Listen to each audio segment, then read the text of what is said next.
አንድ አምላክ በሚሆን በአብ ወልድ መንፈስ ቅዱስ ማምነም የካቲት ወር በባተ በ12 ቀን የመላእክት አለቃ የሚሆን የቅዱስ ሚካኤል የበዓሉ መታሰቢያ ቀን እንደሆነ እናገራለን። ክብር ምስጋና ይግባውና እግዚአብሔር በዚች ቀን የመላእክት አለቃ ቅዱስ ሚካኤል የራእይት ሰው የሚሆን ወደ ሶምሶን ልኮት ሊገድሉት በወደዱ በፍልስጤማውያን ላይ ኃይልን ሰጥቶ ድል አድርጓቸዋልና ከእነርሱም በየቀኑ በአህያ መንጋጋ ሺህ ሰው በመግደል ፈጽሞ አጠፋቸው። ከዚህም የተነሳ ውሃ ጠምቶት ለሞት በደረሰ ጊዜ የመላእክት አለቃ ቅዱስ ሚካኤል ተገልጾለት አጽናናው። ከአህያም መንጋጋ ውሃውን አፈለቀለትና ጠጥቶ ከጥሙ ረካ። የፍልስጤሞች ሰዎችም ድል በተነሱ ጊዜ ከሚስቱ ጋር በመሻረክ ልዩ ዘዴ ፈጥረው ዓይኑን አጥፍተው ወደ ጣዖቶቻቸው ቤት ወሰዱት። ሆኖም የእግዚአብሔር መልእክተኛ የመላእክት አለቃ ቅዱስ ሚካኤል ተገልጾለት ኃይልን ስለሰጠው ሁሉንም ድምጥማጣቸውን አጠፋቸው። ስለዚህም የቤተ ክርስቲያን መምህራን ሐዋርያት ሚካኤልን የበዓሉን መታሰቢያ በየወሩ በ12 ቀን እንድናከብር ዘንድ አዘዙ። የቅዱስ ሚካኤል ድርሳን የወርኃ የካቲት ይህ ነው። በአብ ስም አምነን ወላዲ ብለን በወልድ ስም አምነን ወልድን ተወላዲ ብለን በመንፈስ ቅዱስም አምነን መንፈስ ቅዱስን ሰራጺ ብለን ምንም ላጠይቁ አካላት ሶስት ብንል በባህሪ በሕልውና በመንግስት በስልጣን አንድ አምላክ ብለን አምነን ለዘላለሙ ልመናው ክብሩ በእኛ ይደርና የካቲት በባተ 12 ቀን የሚነበብ የሚጸለይ ኃያል ክቡር የሚሆን የመላእክት አለቃ ቅዱስ ሚካኤል ድርሳን ይህ ነው። ከዚህ ነገር በኋላ እንዲህ ሆነ። ሃይማኖቱ ፍጹም የሆነ አንድ ድሃ ሰው ነበር። በዚያም ሀገር ሲኖር በመዓልትም በሌሊትም ይጸልይ ነበር። የመላእክት አለቃ ቅዱስ ሚካኤልንም አብዝቶ ጌታዬ ይወደው ነበር።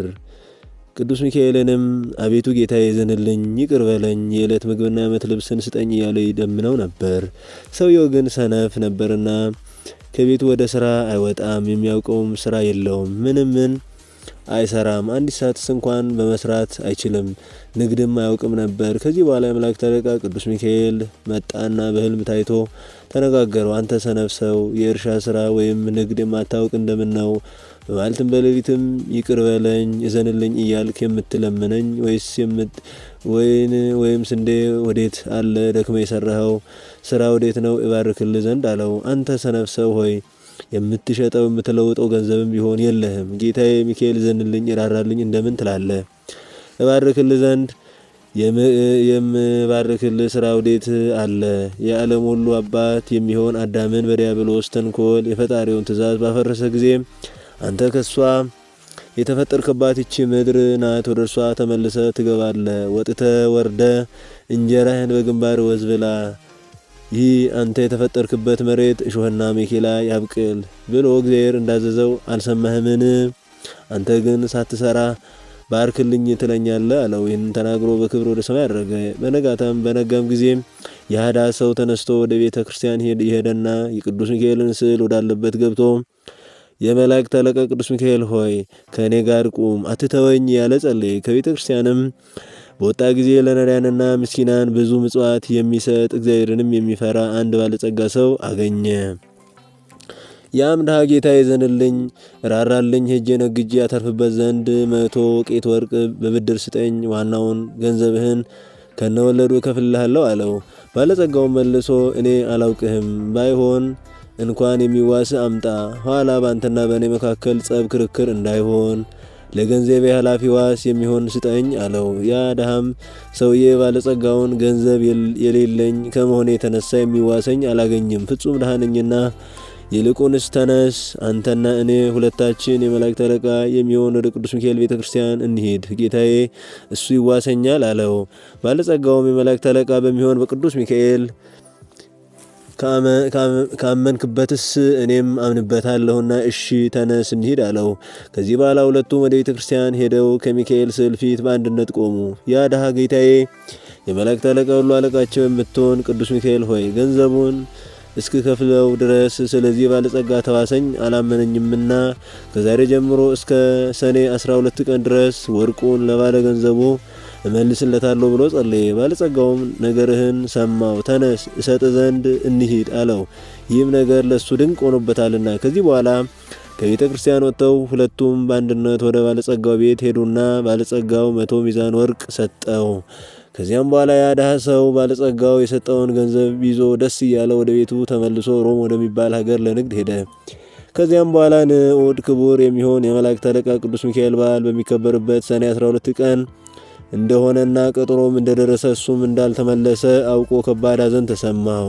በልቡም ምን ማድረግ ይሻለኛል? የመላእክት አለቃ ቅዱስ ሚካኤልን ዋስ የሰጠውበት ቀጠሮ ደረሰ፣ ዛሬም መድረስ አይቻለኝም እያለ አሰበ። ከዚህ በኋላ እጁን ወደ ሰማይ ዘርግቶ በቆራጥ ልቦና በቀናችና በጸናች ሃይማኖት አምኖ ወደ እግዚአብሔር አመለከተና ለባለ ዕዳው የሚሰጥ ያን 100 ብር ከነትርፉ 50 ብር ጋር አድርጎ በከረጢት ቋጥሮ በውስጡም የመላእክት አለቃ የሚሆን የሚካኤልና የባለጸጋውን ስም የራሱንም ስም ጽፎ በአንድነት አዘጋጀ። ከዚህም በኋላ ተነስቶ ወደ ሰራተኛ ወደ አንጥረኛ ቤት ሂዶ የብረት ሳጥን አሰራልኝ ያለው፣ እሱም ሳጥኑን ሰራለት። ከዚህ በኋላ ያን ከረጢት ወስዶ ከዚያ ከሳጥኑ ውስጥ ከተተና ቆለፈው። ከዚህ በኋላ የመላእክት አለቃ የሚሆን የሚካኤል በዓል ዋዜማ ዕለት በባህር ዳርቻ ቆመና ጸሎተ ወንጌል እየጸለየ እግዚአብሔርንም ፈጽሞ አመሰገነው። በበነጋውም የመላእክት አለቃ ቅዱስ ሚካኤል ሆይ ላንተ እነግርሃለሁ፣ እኔ ከሩቅ አገር እንዳለው አንተ ታውቃለህ። እንደ ተዋስከኝም ዛሬ እደርስ እንደማልቻለኝም አንተ ታውቃለህ አለ። እነሆ የተዋስከኝንም ገንዘብ ከባህር ውስጥ ጣልኩልህ፣ ለባለ ገንዘቡ አድርስልኝ። የእሱና የእኔ ቀጠሮ በዚህ በዓል በሚከበርበት ቀን ነውና አደራህን የተበደርኩትን ገንዘብ መልሰ አግባልኝ አለ። ያን ጊዜ ታላቅ አሳ ወጥቶ ሳጥኑን ዋጣው። ያ አሳ 6 ወር ከ7 ቀን ያስኬድ የነበረውን መንገድ በአንድ ቀን ተጉዞ በመነጋው ፀሐይ ሲወጣ እስክንድሪያ በምትባል ሀገር አንጻር ወደ አለ ዳህር ዳርቻ ደረሰ። በዚያችም ቀን ያ ባለጸጋ የመላእክት አለቃ የሚሆን ስለ ቅዱስ ሚካኤል በዓል መረባቸውን ከባህር ጥለው አሳ ያጠምዱ ዘንድ ብላቴኖቹን ልጆቹን አዘዛቸው። ከዚያም ጊዜ ያን አሳ በመጀመሪያ ተያዘለትና ወደ ባለጸጋው መጡለት። ያን ጊዜም ያ ባለጸጋ ባየው ጊዜ ደስ ተሰኝቶ ይህን አሳ በዓሉን እናከብርበት ዘንድ ቅዱስ ሚካኤል አመጣ አለ። ያም ባለጸጋ ግምጃ ቤቱን ጠርቶ በሀገራችን የሆነውን ነገር ሰምተን እስክናውቅና በባህርም ውስጥ የሆነውን ሁሉ እስክንረዳ ድረስ ይህን ሳጥን አስቀምጥ አለው። ከጥቂት ቀንም በኋላ ያ ድሃ ሰው እስክንድርያ ወደምትባል ሀገር ተመልሶ በገባ ጊዜ ባለሀብቱን አገኘው። ባለገንዘቡም አምኜ ገንዘቤን ብሰጥ ስለምን እንደዚህ አደረክ? በቀጠሮው ቀንስ ያልሰጠኸኝና ያልከፈልከኝ ስለምንድን ነው አለው። ድሃውም እኔስ ለተዋሰኝ ሰጥቼዋለሁ አለው። ባለጸጋውም ለዋስ ትሰጠው ዘንድ ወዴት አገኘኸው አለው። ድሃውም ከሩቅ አገር ሳለው የተቃጠርንበት ቀን በደረሰ ጊዜ እኔ ወደ አንተ ለመድረስ ባይቻለኝ የመላእክት አለቃ የቅዱስ ሚካኤል በዓል በሚከበርበት ቀን ያን 100 ብር ነግጄ ካተረፍኩት ትርፍ ከ50 ብር ጋር የመላእክት አለቃ በሚሆን በቅዱስ ሚካኤል ስም ያንተን ስም የኔን ስም ጽፌ በውስጡም ከባህር ዳርቻ ሄጄ 100 ብር ከነትርፉ በከረጢቱ አቋጥሬ በሳጥን ቆልፌ የመላእክት አለቃ የሚሆን የቅዱስ ሚካኤል የበዓሉ ዋዜማ ዕለት የመላእክት አለቃ ሚካኤል ሆይ እንደ ተዋስከኝ አንተ ታውቃለህ።